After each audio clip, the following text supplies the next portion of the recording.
This was a good talk this morning about management fees. By the way, ladies and gentlemen, the U.S. debt burden is now on track to overtake Italy's by the end of the decade. Are you ready for this? We are now going to make Italy look, I don't want to say competent, but it is getting wild out there. We've talked about government debt and public debt versus private debt and which one leads more to economic things. But now the U.S. government debt burden is now expected to go up 20 percentage points by 2030, putting us at a debt to GDP ratio of 143%. 143% of debt to GDP. You can thank the big, beautiful bill. That's one of the many problems, yes. It was a big problem. But to think that whoever told you that that's the reason it's happening, no, that's just another big fucking problem. This has been, you don't get to 38 trillion in debt and 143% of debt to GDP by one single bill. This is just putting gas on the fire, but it's been happening for a while. The last time I remember an admin making a big deal about paying down debt was under Clinton. Yeah, well, the Clinton administration, a lot of people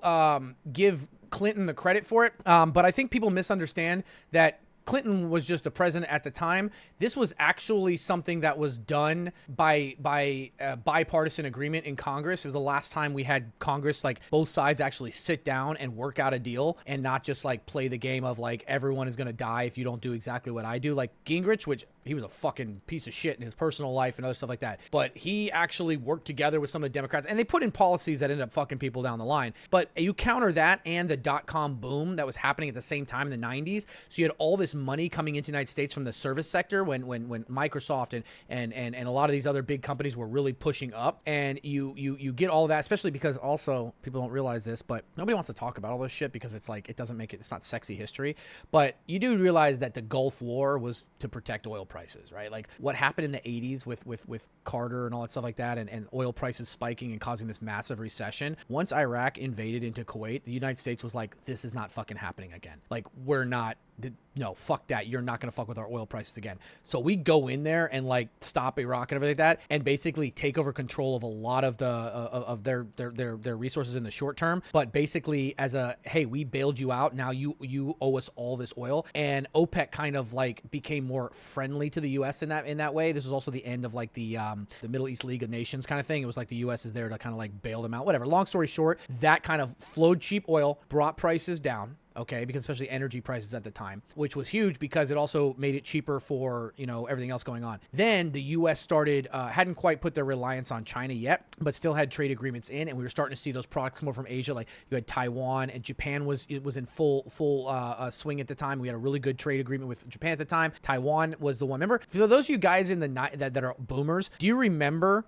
when everything was made in Taiwan? I think I'm old enough to remember when everything was made in Taiwan. This was before China. So for those of you guys that are old enough, it was made in Taiwan. That was the thing. Like all your tags said made in Taiwan. It was in the late 90s, early 2000s, we first started getting that push with China. And Amazon was actually one of the ones that really made it a bigger one. But then the consumerism kind of started pulling over, okay?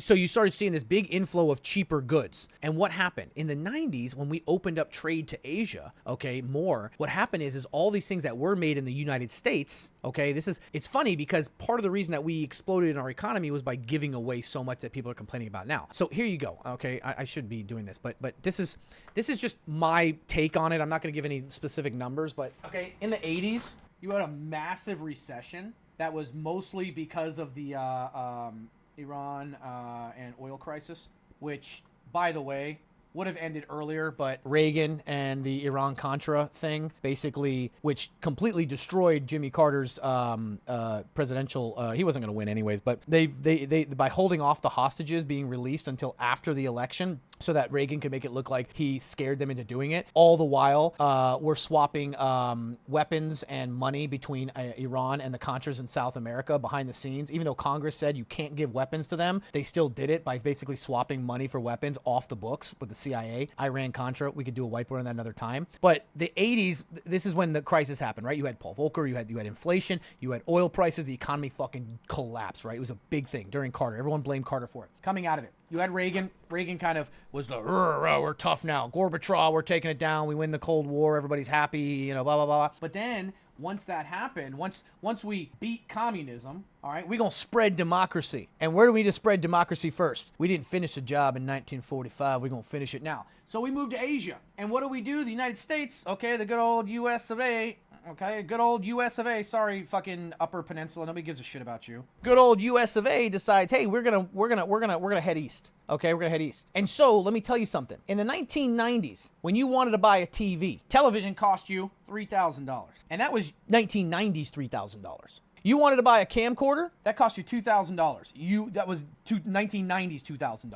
Okay? You wanted to buy a couch? That put you back $5,000. And I'm talking 1990s. People didn't make as much money, but they spent a lot much more money. Now, obviously, I'm giving the high end of these things, but it was very expensive. So a lot of people think, oh, things were cheaper back then. As far as a disposable income, it wasn't much cheaper. Okay? Because the reason that people, were able to buy larger ticket items is because they couldn't afford these. And these were relatively new, but they were made in the United States. Cars were cheaper. Homes were cheaper because everything was kind of built here and there was more supply and there was like a growing, whatever. But like all the other shit, the consumer economy wasn't quite there. So now the 1990s happened. And in the 90s, the Cold War's over. We beat communism, whatever like that. We have Iraq invades Kuwait. And we say, wait a second, we ain't going through that oil crisis again. Fuck no, you ain't doing this to us. No, hell no. And we go over there and we do our shit and we basically play a deal with, hey, listen, we're going to bail you out, but now we're getting a bunch of cheap fucking oil from you, okay? And we're going to make sure that we help stabilize. The rest of the Middle East was like, wait a second, the U.S. is involved over here? Fuck, right? So you had that big League of Nations where they were kind of like all on each other's side and they kind of worked together, except they were against Israel, but like,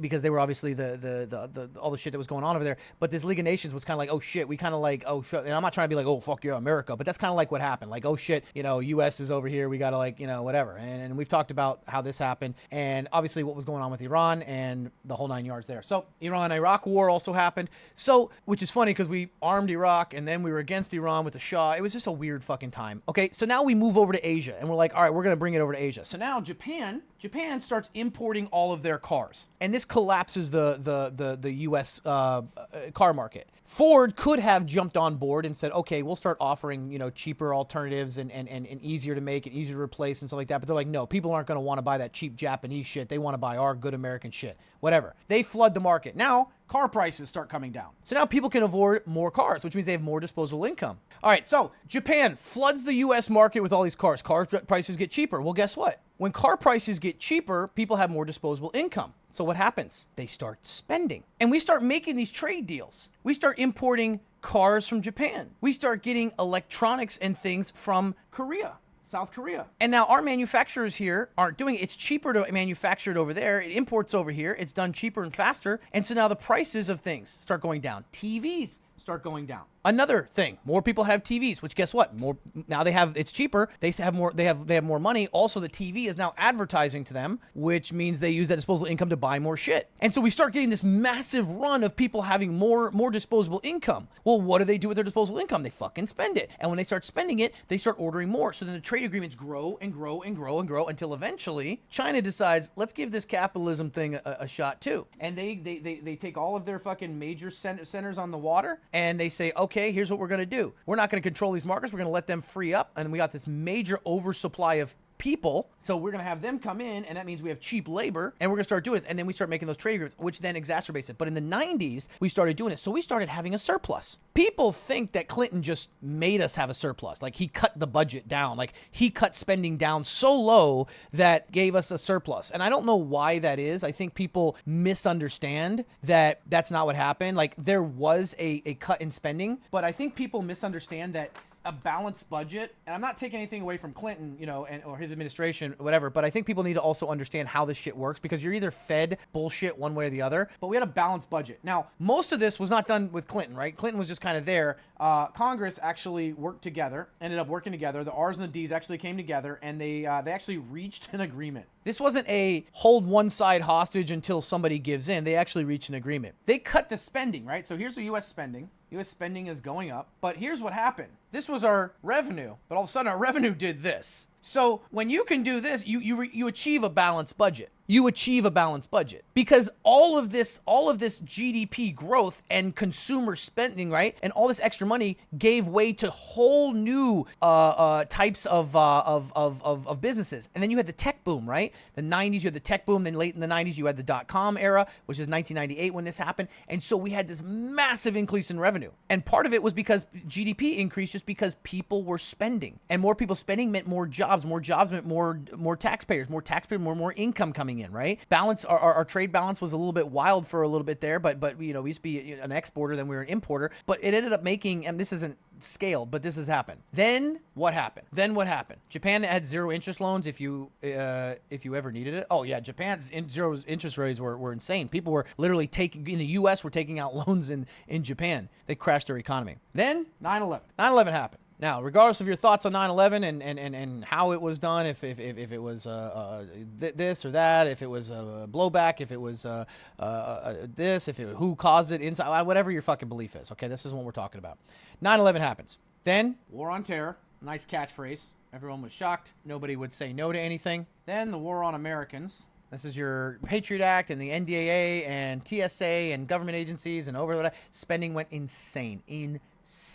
And next thing you know, we're spending $1 trillion a year, which is okay because we're bringing in $1 trillion a year. Well, let me tell you what happens. Spending never goes down. And if revenue isn't increasing, spending only goes up. And then in 2003, war in Iraq. Oh, here's another one. And then we do operations in Syria. And then so on and so on and so on. And government and defense just keeps going up and up and up. And then we have more and more. So that's when the budget absolutely went like this and the spending went like that. And once you get a taste of that spending and you realize, imagine if you had a credit card, okay? This is how the government operates. Imagine you had a credit card. And why does that look like a fucking letter? I don't even know what a credit card looks like anymore. Imagine you had a credit card, okay? Or whatever. And you spend money on it. And you have a limit of $5,000 in your credit card. And then you're at your $5,000 limit. And you're like, but shit, I really want to buy that. I really want to go to that football game. I wasn't expecting my team to make the playoffs. They only do it every 9 years. It's only been 8 years. Fuck it. I got to get airline tickets and tickets to the game and whatever, and Airbnb and stuff like that. I'm going to fuck it. You know what? Let me see what happens if I swipe it.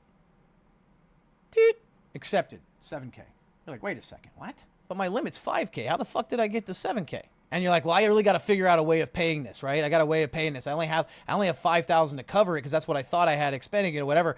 Man, I don't know. I made a bad decision. This is going to come back to bite me. And then the bank says, hey, don't worry about that. How about we just issue a new credit card with the $7,000 on it, but we raise your limit to $12,000. Yeah, but I got to pay this stuff back. We'll defer your payments. Don't worry. We'll add interest on later on. Let's up that up to $10,000. So you still got $3,000 to go.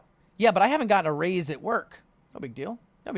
How about this? Your home goes up in value every year, right? Yeah? Just issue us some equity from your home. Really? That's all I got to do? Yeah. You got $300,000 in your house? Listen, we'll raise it up here. You give us $300,000. You give us $3K in equity in your home. Oh, cool. Thank you. So then you start spending $10K. Fuck, I don't have any more money. And then you and your wife start arguing about it. She wants to cut the spending in the house, but she also wants to go fuck the neighbor. And you want to keep spending high, but you want to keep the spending going, but you also want to go to a Russian bathhouse. And she's like, okay, how about this? I'll only fuck him twice a week. You go to a Czech or a Slovakian bathhouse. And it's like, wait, what? So she wants to cut spending, but she wants to cut spending at the household level, but wants to spend more on these dates. And you want to, whatever, I'm losing the fucking plot here. But it just keeps going up and it doesn't stop. So It never went. And then you can go and pay for,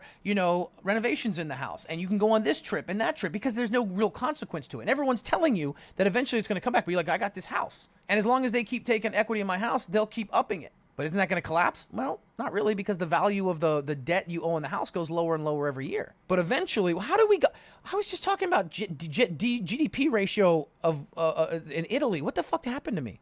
Well, I was trying to think a way of how, like, one party will always say that we need to increase spending, but we need to do it in specific ways, and we need to do it attached to this. And the other party's like, we need to decrease spending, but then increases it somewhere else. It's like, wait, what? And then they're like, oh, but we want to increase spending, but we want to put it in these programs. And then people are like, wait, but that's not where we should put it. And these people are like, we want to cut spending, but we want to increase it over here. And it's like, but then they don't keep up with that, and then it doesn't make any sense. And so they just continue to increase the spending. They don't care about cutting it. They just care about where they cut it. And that's the wild thing. And so I was trying to make an example there.